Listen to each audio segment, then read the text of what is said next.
ചോപ്പ് Swift കാരണം മരിച്ചവർക്ക് ഇതാ അടുത്തൊരു സ്വിഫ്റ്റ് ആയിട്ടാണ് ജൂബിലി മോട്ടോറിങ്ങിൻ്റെ പേര്. 2022 VXi വെറും 10,000 കിലോമീറ്ററുടെ സിംഗിൾ ഓണർഷിപ്പിലുള്ള ഒരു കിഡിലൻ വാഹനം. VXi ആണ് ഓപ്ഷൻ വരുന്നത്. ടയർ ഭാഗങ്ങൾ നോക്കുകയാണെങ്കിൽ കമ്പനിയിൽ ഇറങ്ങിയ ടയർ തന്നെയാണ്. ഒരു 90-80% ടയറുണ്ട്. എക്സ്ട്രാ കുറച്ച് black colour, extra black elements, plastic elements add ചെയ്തിട്ടുണ്ട്. അതുപോലെ തന്നെ ഇൻറ്റീരിയറിൽ ബട്ടർഫ്ലൈ സീറ്റ്സും കാര്യങ്ങളാണ് വരുന്നത്. കമ്പനി വരുന്ന സ്റ്റീരിയോ ഉണ്ട്, ടച്ച് സ്ക്രീൻ അല്ല.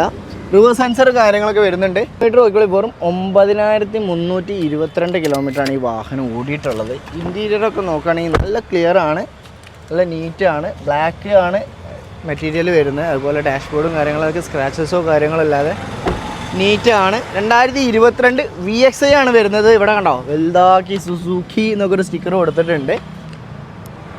ആഫ്റ്റർ ഓൾ വാഹനം നല്ല വൃത്തിയുള്ളൊരു വാഹനമാണ്. കാണാനും ഓടിക്കാനും ഒക്കെ അത്യാവശ്യം ക്വാളിറ്റി ഉള്ള വാഹനമാണ്. അപ്പോൾ ഈ വാഹനത്തിനെ കുറിച്ച് ബാക്കി ഡീറ്റെയിൽസിന് താഴെ കാണുന്ന നമ്പർ നമ്മളെ കോൺടാക്ട് ചെയ്യുക. അല്ലാന്നുണ്ടെങ്കിൽ ജൂബിലി മോട്ടോറിംഗ് എന്ന നമ്മളെ യാർഡൊന്ന് വിസിറ്റ് ചെയ്യുക. വാഹനം നമ്മളടുത്ത് അവൈലബിൾ ആണ്.